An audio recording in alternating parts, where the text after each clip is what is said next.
Hello students, welcome to Hindi class. Students, आज हम आपको हिंदी में पार्ट 13 जादुई कटोरा इसकी बुक रीड करवाएंगे। चलिए स्टार्ट करते हैं। 13 जादुई कटोरा। बच्चों, ये एक छोटी सी कहानी है, एक लड़की के बारे में है। इसमें आपको बताया गया है कि हमें क्या चीज़ खानी चाहिए और क्या चीज़ हमें अवॉइड करनी चाहिए, हमें किस चीज़ से दूर रहना चाहिए। चलिए स्टार्ट करते हैं, देखते हैं।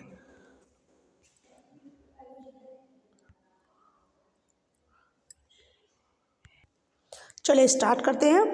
देखिए, पहले हम थोड़ा सा पढ़ते हैं पाठ के बारे में। अब हम पाठ के बारे में देखते हैं। इसमें दे रखा है न ई न आ नीना की न आ न ई नानी ने उस के ए उसके जन्मदिन पर उपहार में एक जादुई कटोरा भेजा।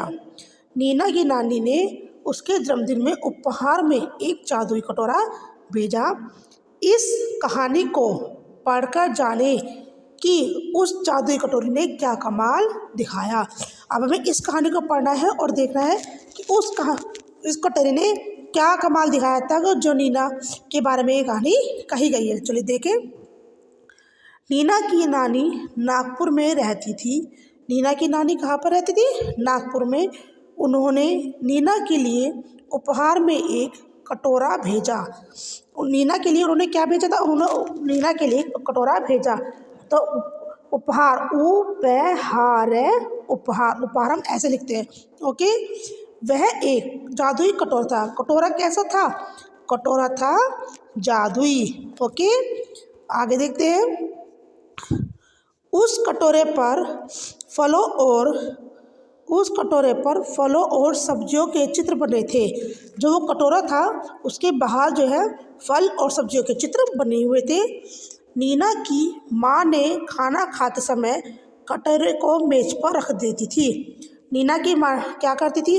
जब वो खाना खाने बैठती थी तो उसकी मम्मी उस कटोरे को मेज पर रख देती थी। कटोरा कभी किसी सब्जी से तो कभी किसी दाल से भर जाता। जो वह कटोरा था वह कभी सब्जी से भर जाता और कभी उसमें दाल भर जाती थी। नीना को वह कटोरा बिल्कुल अच्छा नहीं लगता था। नीना को वह कटोरा उसे बिल्कुल पसंद नहीं था। क्यों? वह तो खाना चाहती थी टॉफ़ी, चॉकलेट, बिस्किट, लेकिन वो क्या देता था कटोरा? केवल सब्जी और दाल। नीना को वह कटोरा बिल्कुल अच्छा नहीं लगता था। वह तो केवल चीनी, रोटी, टॉफ़ी, चॉकलेट, बिस्कुट, आइसक्रीम खाना चाहती थी। वह केवल चीनी, रोटी, टॉफ़ी, चॉकलेट, बिस्कुट, आइसक्रीम खाना चाहती थी। इसी कारण उसके दांतों में कीड़े भी लग गए थे। आपको पता है ना कि चॉकलेट, बिस्किट, आइसक्रीम ज़्यादा खाते तो हमारे दांतों में कीड़े लग जाते हैं। तो ऐसे ही जो नीना थी वो टॉफ़ी, बिस्कुट, चॉकलेट, आइसक्रीम खाना चाहती थी, तो जिससे उसके दांत खराब हो गए थे। दांतों में उसके कीड़े लग गए थे। माँ उसे समझाती तो वह रोने चिल्लाने लगती। और जैसे सब बच्चे करते हैं कि हमें जो काम के लिए मना करा जाए हम वही काम करते हैं, तो नीना भी ऐसे ही करती थी कि जब उसकी मम्मी उसे रोकती थी कि ये चीज़ें मत खाओ तो वह रोने और चिल्लाने लगती थी। ओके, चलिए आगे देखते हैं। अब माँ कहती तुम्हें जो खाना है जादुई कटोरे से मांगो। अब नीना की माँ ने उसे समझाना छोड़ दिया। उन्होंने कहा कि तुम्हें जो जो चीज़ें खानी है वह जादुई कटोरे से मांग लो। लेकिन यह क्या? नीना ने जैसे ही कटोरे से चीनी रोटी मांगी, कटोरे से आवाज़ आई, नहीं नीना, चीनी रोटी खाना छोड़ दो, नहीं तो तुम्हारे दांतों के कीड़े पेट में पहुंच जाएंगे। यानी कि जब नीना कटोरे से चीनी रोटी मांगती तो जो कटोरा था वह उसे कह देता था कि नहीं, मैं तुम्हें चीनी रोटी नहीं दूंगा, नहीं तो तुम्हारे दांतों में जो कीड़े हुए हैं वो सारे तुम्हारे पेट में पहुंच जाएंगे। नीना डर गई। नीना को डर लगने लगा। उसने कटोरे में चम्मच डाला तो उसमें से पालक की सब्जी निकली। उसने जैसे ही कटोरे में चम्मच डाली तो उसमें से पालक की सब्जी आई। नीना ने मुंह बनाते हुए सब्जी खाई। नीना को सब्जी पालक अच्छा नहीं लगता था, लेकिन फिर भी उसने सब्जी खा ली। अब नीना को कभी तोरई की सब्जी खानी पड़ती, कभी भिंडी की तो कभी कद्दू की। अब नीना को कभी कोई सी सब्जी मिलती तो कभी कोई सी। धीरे धीरे नीना की सब्जी का दालों का स्वाद अच्छा लगने लगा। तो धीरे धीरे नीना जब वो दाल सब्जी रोज़ खाने लगी तो उसे उनकी आदत पड़ गई। और उसे उनका स्वाद जो है वो बहुत ही अच्छा लगने लगा। छुट्टियों में नीना नानी के घर गई। नानी ने कहा, अरे तुम कितनी बड़ी हो और सुंदर हो गई हो। जब वह छुट्टियों में अपनी नानी के गई तो नानी ने देखा कि नीना बहुत ही सुंदर हो गई है और बड़ी भी हो गई है। तुम्हारे दांत भी मोतियों की तरह चमक रहे हैं। उसके दांत भी जो हैं वो मोतियों की तरह चमकने लगे हैं। अपने मोती जैसे सफ़ेद दांत दिखाते हुए नीना बोली, नानी माँ, यह तो आपके जादुई कटोरे का ही कमाल है। अपने सुंदर दांतों को दिखाते हुए नीना ने नानी माँ की तारीफ करी और उनसे कहा कि ये तो आपका कमाल है, आपने जो जादू कटोरा भेजा था उससे ही मैं सब्जी खाना सीख गई और मैं बड़ी हो गई और मेरे जो दांत है वो सब चमकने लग गए। ओके स्टूडेंट्स, चलिए अब आते हैं इसके शब्द अर्थ पे। आपको ये स्टोरी अच्छी लगी? इसी स्टोरी को आप बुक से पढ़ेंगे। अब मैं आपको शब्द अर्थ करवा रही हूँ। जादुई, जादुई का मीनिंग क्या होता है? सबसे पहले देखिए, जादुई का मीनिंग होता है जिससे कोई जादू हो, यानी कि जिससे कोई जादू हो उसे हम जादुई कहते हैं। उपहार का मीनिंग होता है भेंट। उपहार मीन्स भेंट या फिर तोहफा। जब हम किसी को जन्मदिन पर तोहफा देते हैं तो उसे हम भेंट या तोहफा कहते हैं। कमाल, अनोखा काम, जो काम करना आसान न हो, यानी कि एक काम ऐसा होता है जो करना आसान नहीं होता और वो उसे हम कमाल कहते हैं। ओके, चलिए आगे देखते हैं। अब आता है इसका बुकवर्क में देखेंगे श्रुतलेख जो ये वर्ड्स दे रखे हैं, आपको इन्हें लिखने की प्रैक्टिस करनी है। देखिए, सबसे पहले है सब्जी कैसे लिखते हैं? स आधा बै, जय पे बड़ी की मात्रा सब्जी। बिस्कुट, बै ई आधा से, कै उ टे बिस्कुट। फिर आता है उपहार, उ पे हा रे उपहार। दांतो, दे आ ते ओ दांतो। फिर आता है जादुई, जय आ दे उ ई जादुई।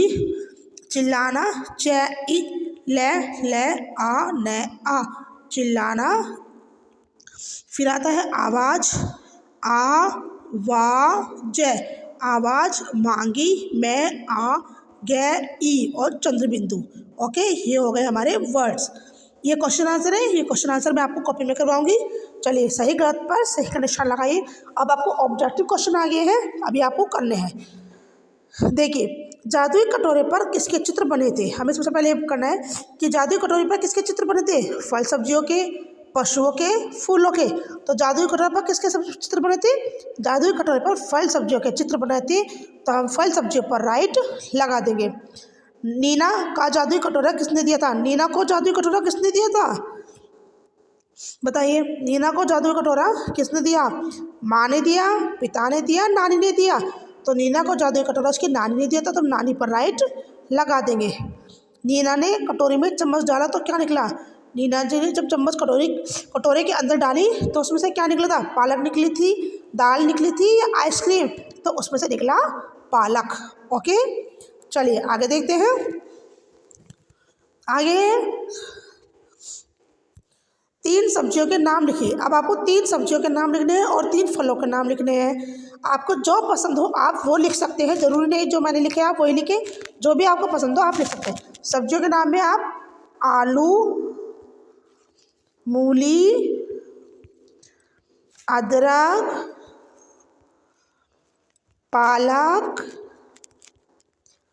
टमाटर, जो भी आपको पसंद हो आप वो लिख सकते हैं। ओके, चलिए आगे देखते हैं। फिर आते हैं आपके 3 फलों के नाम। अब आपको फलों के नाम लिखने हैं। इसमें आप आम, सेब, केला, संतरा, लीची, ये आप लिख सकते हैं। आपको जो सा भी पसंद हो आप वो लिख सकते हैं। चलिए आगे देखते हैं। अब आते हैं सही शब्द लिखकर वाक्य पूरे कीजिए। अब आपको फिलअप्स कंप्लीट करने हैं। ये हेल्पिंग वर्ब है, हेल्पिंग बॉक्स दे रखा है, आपको इसमें से हेल्पिंग छांटने है कि इसमें से आपको क्या आना है। नीना की नानी ने एक भेजा, नीना की नानी ने एक क्या भेजा था? तो नीना की नानी ने उसके लिए भेजा कीड़े उपहार मोतियों खुश। तो इनमें से बताइए क्या आएगा, तो इनमें से आएगा उपहार। तो नीना की नानी ने उसे एक उपहार भेजा।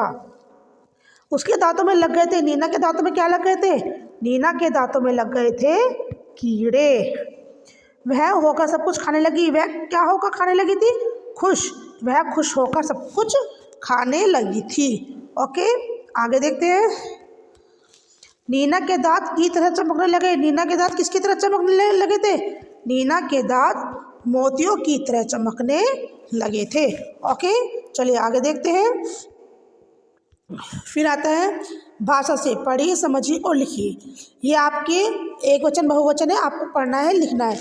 देखिए कटोरा, ये आपका कटोरा दे रखा है। तो हम कटोरा कैसे लिखते हैं, हमें हमेशा ध्यान रखिए। कटोरे में से हम आ का डंडा हटा देते हैं और एक ही मात्रा लगा देते हैं, कै टे ओ रे ए, यानी कि हमने आ का डंडा हटा के उस पर एक ही मात्रा लगा दी, तो हमारा बन गया कटोरे। रोटी, रोटी में हम लिखते हैं रोटियाँ। तो चलिए दोबारा से देख लीजिए एक बार। कटोरा का कटोरे, और छाता, छाता का आएगा छाते, क्या आएगा, छाते। ओके, फिर आता है रोटी, रोटी का हम लिखते हैं रोटियाँ। रोटी का क्या लिखते हैं हम, रोटियाँ। तो ऐसे ही हम कहानी का लिखते हैं कहानियाँ। क्या लिखते हैं, कहानियाँ। ओके, चलिए आगे स्टार्ट करते हैं। फिर आती है आपकी एक छोटी सी पोयम है, इसे देखिए, पढ़िए, याद करके सुनाइए। दांतों में कीड़ा देता बड़ा पीड़ा, खाया हो रसगुल्ला झटपट करो कुल्ला, मीठा कम खाओ रोज दांत चमकाओ। ओके स्टूडेंट्स, ये एक छोटी सी पोयम है कि हमें जब दांतों में हमारे कीड़े लग जाते हैं तो हमें बहुत दर्द होता है। यदि हम रसगुल्ला भी खा रहे हैं तो हमें इसके तुरंत बाद कुल्ला कर देना चाहिए, मीठा कम खाना चाहिए और हमें अपने दांतों को रोज चमकाना चाहिए। ओके स्टूडेंट्स, यहीं पर आपकी ये वीडियो कंप्लीट होती है। सब बच्चे इस वीडियो को देखेंगे और इस बुक वर्क को याद करेंगे, समझेंगे और बुक रीडिंग करने की कोशिश करेंगे और अपना वर्क कंप्लीट करेंगे। Thank you.